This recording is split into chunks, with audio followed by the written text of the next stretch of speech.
November 19th, 1943. St. Catherine's Psychiatric Hospital, Cedar Rapids, Iowa. Two orderlies wheel a woman on a gurney through the double doors of Dr. Winslow's office. She doesn't scream or struggle. She simply stares at the ceiling with empty, unfocused eyes, whispering the same phrase over and over. Underscore, underscore, quote, underscore, zero, underscore, underscore. The orderlies transfer her to the examination couch. Her chart, prepared by the county psychiatrist, reads, paranoid psychosis, persecution complex, auditory hallucinations, recommended involuntary commitment. But the woman bending over the patient sees what her male colleagues missed. The patient's hands aren't trembling from fear. This is a genuine tremor. Her pupils are constricted unnaturally, and on the inside of her elbow there's a fresh bruise resembling an injection site, though the referral mentions no home injections whatsoever. Dr. Parthenia Winslow was one of only 7 female psychiatrists in the entire state of Iowa. At 42 years old, she'd traveled a path most of her male colleagues considered impossible for a woman. She graduated from Johns Hopkins Medical School in 1928, returned to her native Iowa, and endured mockery, distrust, and outright hostility from senior physicians. But she persevered. Her specialty became difficult cases, the patients others refused.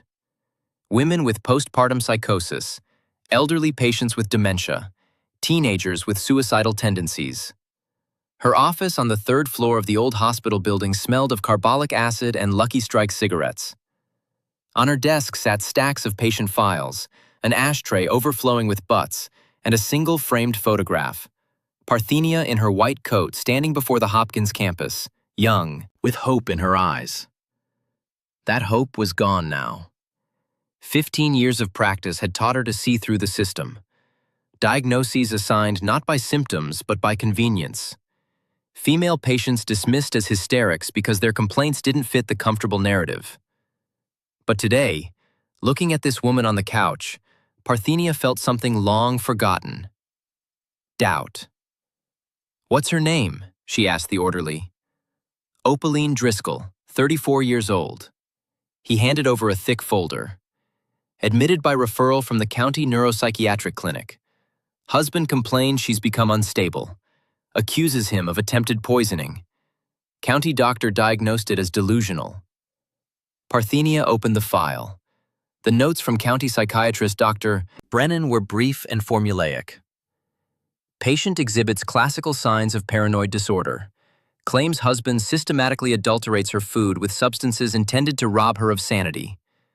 When asked why he would do this, cannot provide coherent answer.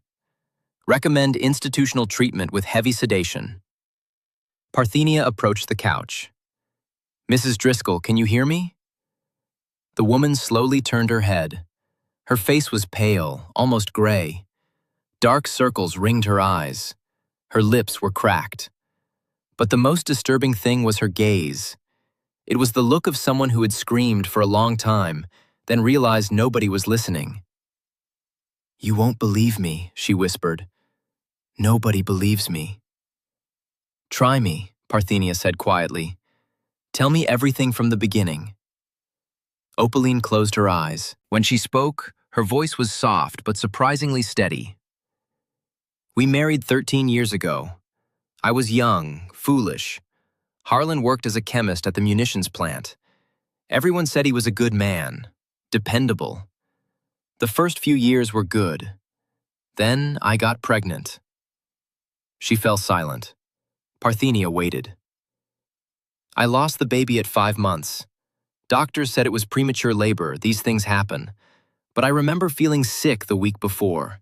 So sick I couldn't get out of bed. I was vomiting, dizzy. And Harlan took care of me. Made soups, brewed tea, said it was just morning sickness."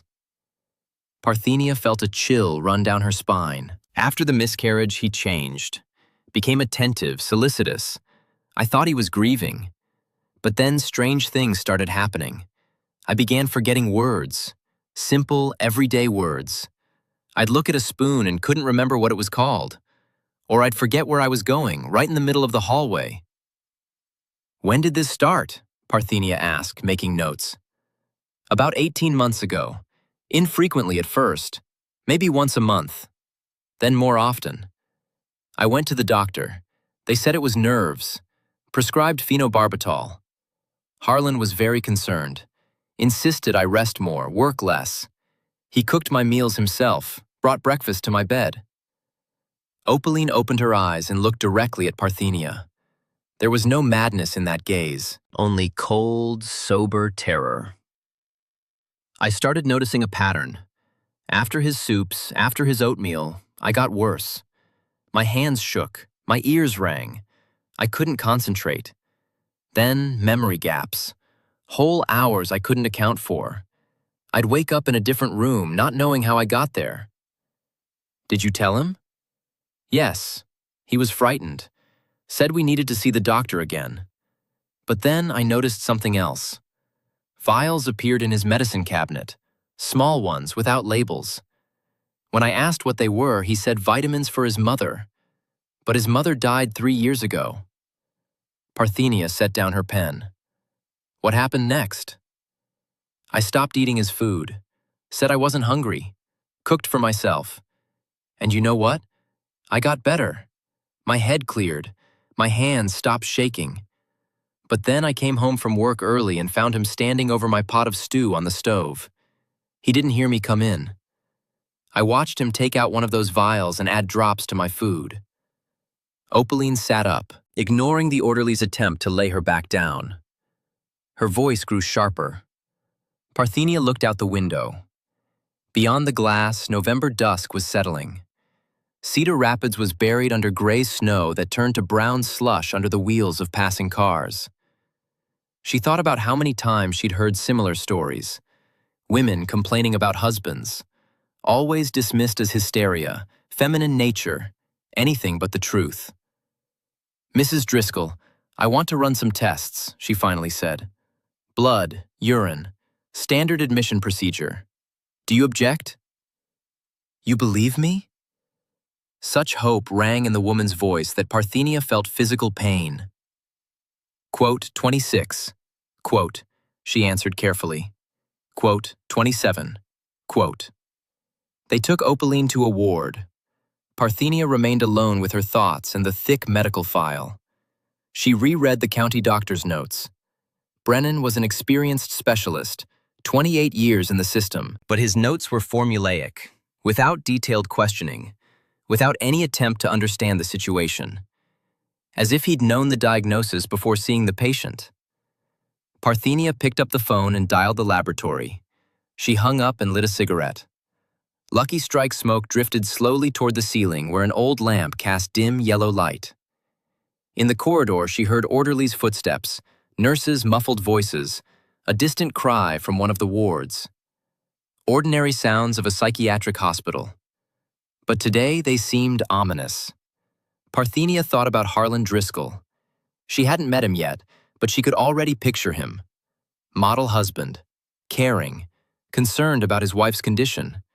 Exactly the kind of husband who called county doctors to prepare the ground, who showed up at hospitals with flowers and bitter tears, telling how his beloved wife lost her mind.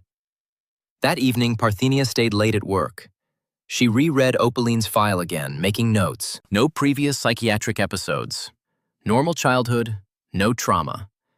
Successful completion of business college. Work as a bookkeeper at an insurance company, no complaints. Marriage at 21. Everything normal. The only serious trauma. Miscarriage at 5 months in 1938. And precisely after that, if Opaline's account was accurate, the problems began. Not immediately. 4 years later, in 1942. Why had he waited so long? Parthenia opened her desk drawer and retrieved a thick medical textbook. Toxicology. She'd studied it at Hopkins, but rarely needed it in practice. Psychiatric patients weren't usually poisoned. They suffered from chemical imbalances in the brain, childhood trauma, stress, but not external toxins. She began reading. Heavy metals, lead, mercury, arsenic. Symptoms: tremor, memory loss, confusion, personality changes. Industrial poisons: benzene, carbon tetrachloride, chloroform. Symptoms: neurological damage, cognitive impairment. Medications: barbiturates, bromides, atropine derivatives. In high doses or prolonged use, exactly what Opaline described. Parthenia put out her cigarette and lit another. Harlan Driscoll worked as a chemist at a munitions plant. He had access to industrial chemicals. During wartime, oversight was relaxed. Everyone focused on production, not inventory. It would be easy to take small amounts. Nobody would notice. But why? That was the question that tormented Parthenia. Why would a man systematically poison his own wife? For insurance money? No, Opaline was still alive, and this method was too slow, too unreliable. To place her in an institution? Possible, but again, why? To control her? Parthenia felt cold understanding wash over her. Yes, to control her. To make her dependent, confused, unable to function without him. To turn her into a creature that couldn't leave, couldn't work, couldn't think. A living doll that would never abandon him. She remembered a case from her internship at Hopkins. An elderly man who kept his wife in the basement, convinced she had a contagious disease. Fed her through a slot in the door for 7 years. When neighbors finally reported it, the woman could barely speak, couldn't walk, had forgotten her own name. The man claimed he was protecting her, protecting society from her. He genuinely believed it. This was different but similar. Harlan Driscoll wasn't keeping his wife in a basement. He was keeping her in a chemical prison, and when she tried to escape, he'd use the system itself to lock her up. The next morning, Parthenia arrived at the hospital early. She went straight to the laboratory. Technically, toxicology results took at least a week, sometimes longer. But she had connections. The head of the laboratory, Dr. Morton Kellerman, owed her a favor. 2 years ago, his daughter had tried to commit suicide. Parthenia had treated her, saved her life, and never mentioned it to anyone. Such things could ruin careers in 1943. Quote 29, she said, entering his office without knocking. Quote 30, he protested, but was already pulling on his lab coat. Quote 31. Quote, they walked to the laboratory together. Morton pulled out test tubes with blood and urine samples. Quote 32. Quote 33. Quote, Morton nodded thoughtfully. Quote 34. He worked quickly and precisely. Parthenia watched, smoking, unable to sit still.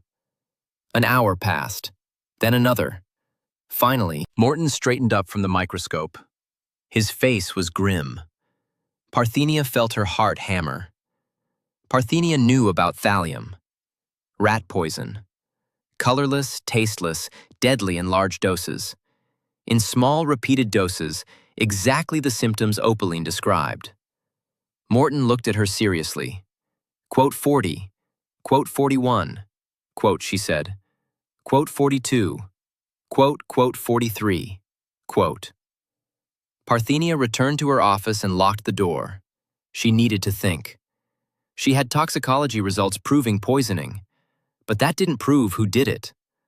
Harlan could claim his wife was taking the substances herself. Self-poisoning wasn't uncommon in psychiatric patients. Or that she was exposed at work. Or anywhere else. She needed more. She needed to prove intent, opportunity, and means. Parthenia picked up the phone and called the insurance company where Opaline worked. Quote 44, quote, the personnel manager, a woman named Mrs. Hutchins, was cooperative. A pause. Parthenia made notes. Mrs. Hutchins said, after hanging up, Parthenia sat in silence. The picture was becoming clearer. Harlan had been poisoning his wife for approximately 18 months, long enough to establish a pattern of cognitive decline. Long enough that when she finally broke down, nobody would question the psychiatric diagnosis. He'd even preemptively contacted her employer to plant the seed of mental instability. This wasn't impulsive. This was calculated.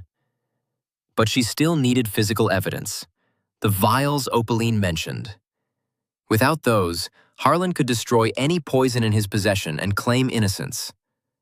Parthenia made a decision. She picked up the phone again, this time calling the Cedar Rapids Police Department. A gruff male voice answered. She explained the situation carefully, emphasizing the toxicology results and the pattern of behavior. Korbach listened without interrupting. Quote, 56. Quote, 57. A pause. Quote, 58. Quote, 59. Quote, 60. Parthenia thought quickly. Quote, 61. Quote. Korbach's voice grew interested. You want to set a trap? Yes, but it has to be perfect.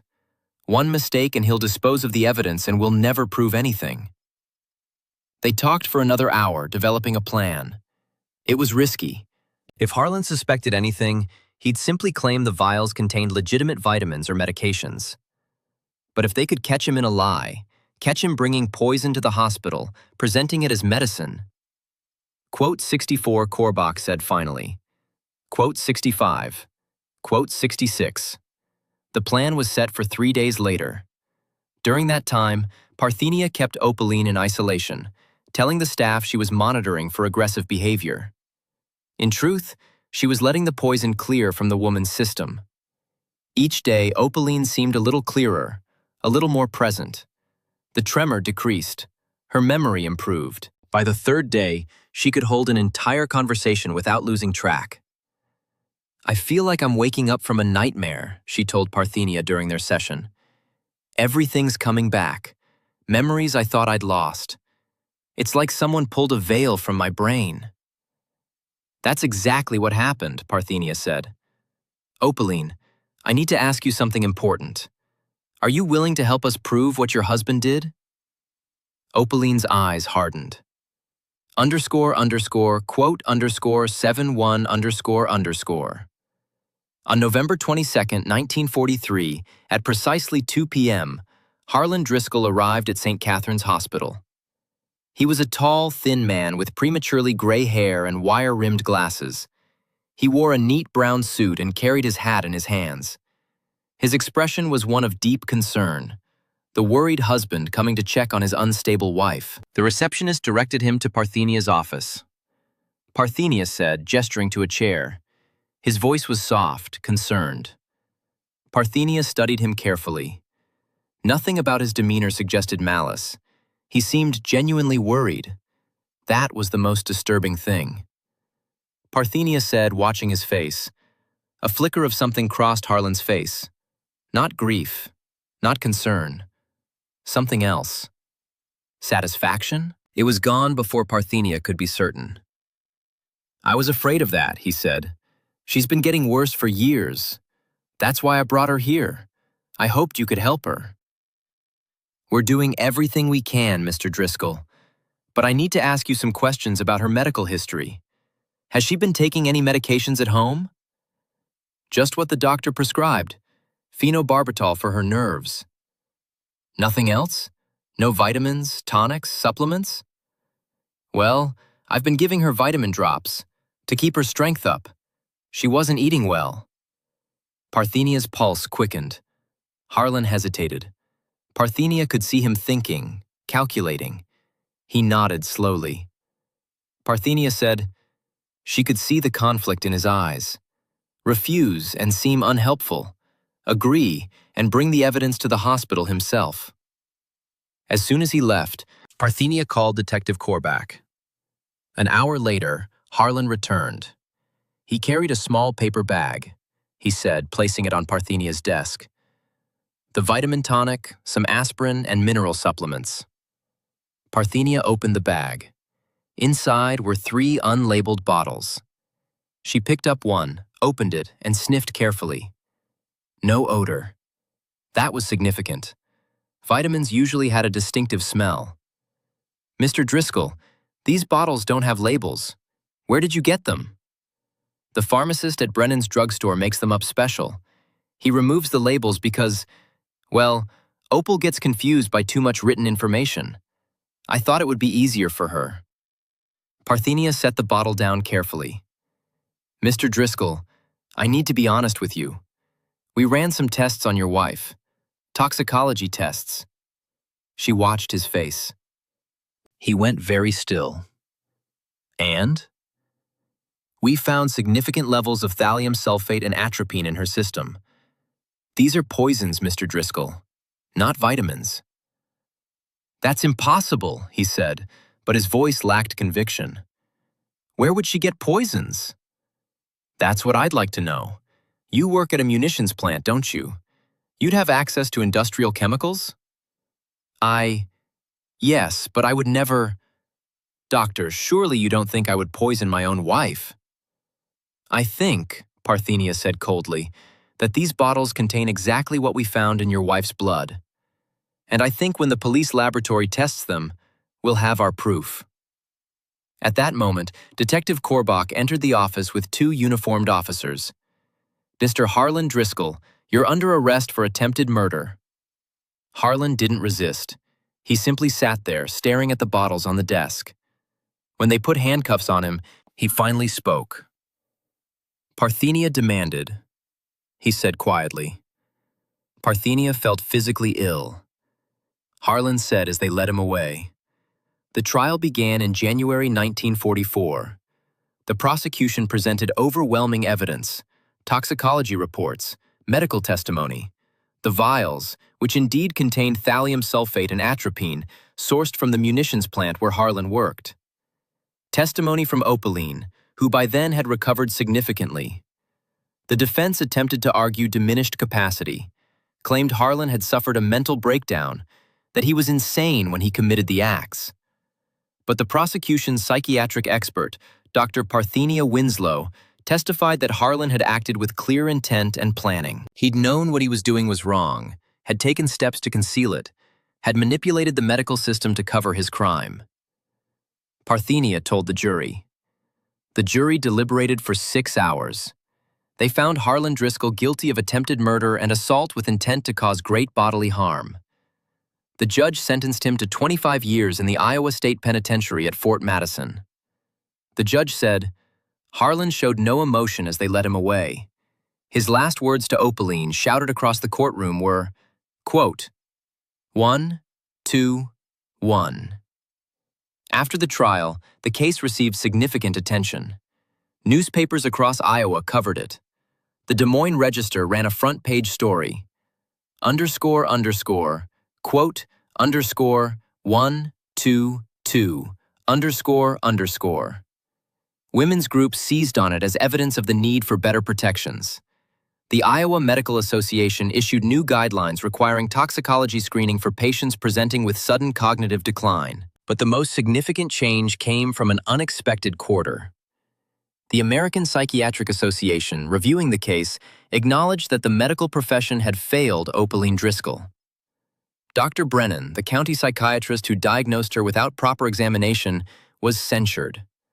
New protocols were established. Questions about home environment became mandatory. Any report of suspicious behavior by a spouse required additional investigation before commitment. Opaline moved to Chicago in 1945, after the war ended. She'd been offered a position at a major insurance firm, impressed by her courage and her story. She rented a small apartment near Lake Michigan and started over. The first year was difficult. There were nightmares, flashbacks, moments when she'd taste something and panic, certain it was poisoned. She saw a psychiatrist, ironically given her ordeal, who helped her process the trauma. Taught her that what happened wasn't her fault, that she wasn't crazy, that she'd been the victim of a crime. In 1947, Opaline met a man named Edmund Fairchild at a company social event. He was a widower, 10 years her senior, with a daughter from his first marriage. They talked for hours that first evening. When he asked to see her again, she was honest. "There's something you need to know about me," she said. "About my past." She told him everything. About Harlan, about the poisoning, about the trial. Edmund listened quietly. When she finished, he said simply, "Thank you for trusting me with that. It doesn't change how I feel about you. If anything, I admire your strength even more." They married in 1948. Edmund adopted Opaline's last name, Driscoll, which she'd reclaimed after divorcing Harlan. "I won't let him take my name from me," she'd said. underscore underscore quote underscore 127 underscore underscore. They had a daughter in 1949. Opaline insisted on naming her Parthenia after the doctor who'd saved her life. Dr. Winslow came to the christening, drove all the way from Cedar Rapids. She held the baby and said, "I hope she never needs saving the way you did. But if she does, I hope someone listens." Parthenia Winslow continued her work at St. Catherine's until her retirement in 1963. She became a vocal advocate for women's health, particularly regarding domestic abuse disguised as mental illness. She published several papers on the subject, which became foundational texts in forensic psychiatry. She never married, dedicating her life to her patients. In her later years, she mentored young female doctors entering the field, always telling them the same thing. When a woman tells you something is wrong, believe her first, question her second, but never dismiss her. As for Harlan Driscoll, he served 19 years of his sentence. In prison, he became a model inmate, worked in the prison library, taught basic chemistry to other inmates preparing for parole. Guards reported he was quiet, polite, never caused trouble. He received regular visits from his sister, who lived in Davenport. She was the only family member who maintained contact. In 1955, 10 years into his sentence, Harlan wrote a letter to Opaline. It was returned unopened. In 1960, he tried again. Same result. In 1962, shortly before his release, he wrote to Parthenia Winslow. "Dr. Winslow, you don't know me personally, though you testified against me at my trial. I'm writing to tell you that you were right. What I did to Opal was unforgivable. I've had 19 years to think about it, to understand what I really did. I didn't love her. I loved controlling her. I loved being the center of her world. When I felt that slipping away, I chose to destroy her rather than let her be free. That's not love. That's ownership. That's evil. I don't expect forgiveness. I don't deserve it. But I wanted you to know that your testimony, your diagnosis of my state of mind was accurate. I knew what I was doing. I knew it was wrong, and I did it anyway. When I'm released, I will never contact Opal or her family. I will live quietly and alone. It's what I deserve. Thank you for saving her from me. Sincerely, Harlan Driscoll." Parthenia read the letter and filed it away without response. Some things didn't require acknowledgement. Harlan was released in 1963 at age 55.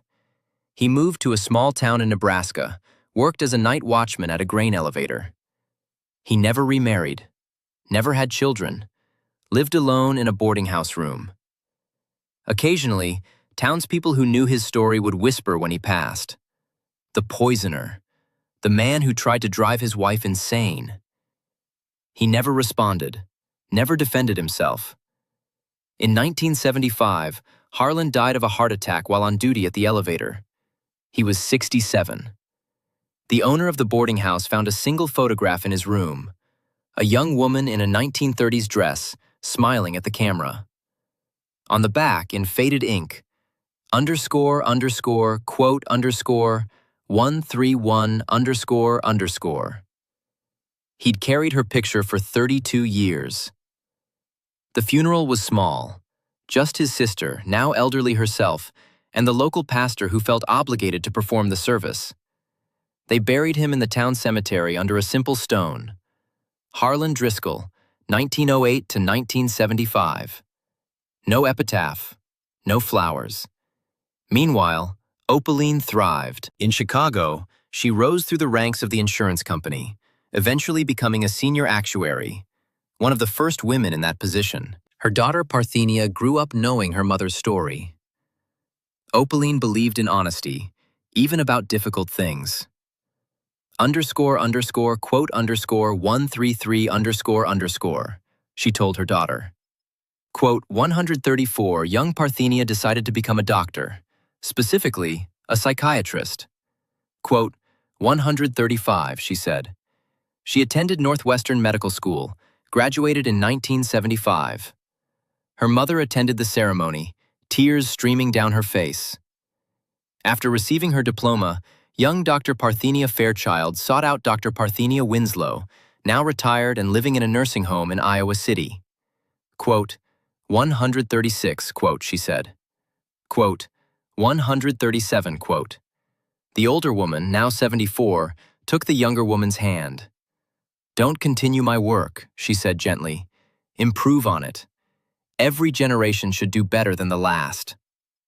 In 1978, Opaline published a memoir titled Poison in the Oatmeal: How I Survived When Nobody Believed Me.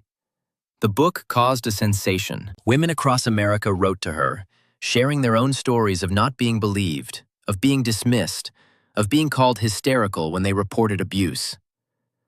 The book went through multiple printings. Opaline donated all proceeds to women's shelters and mental health advocacy groups.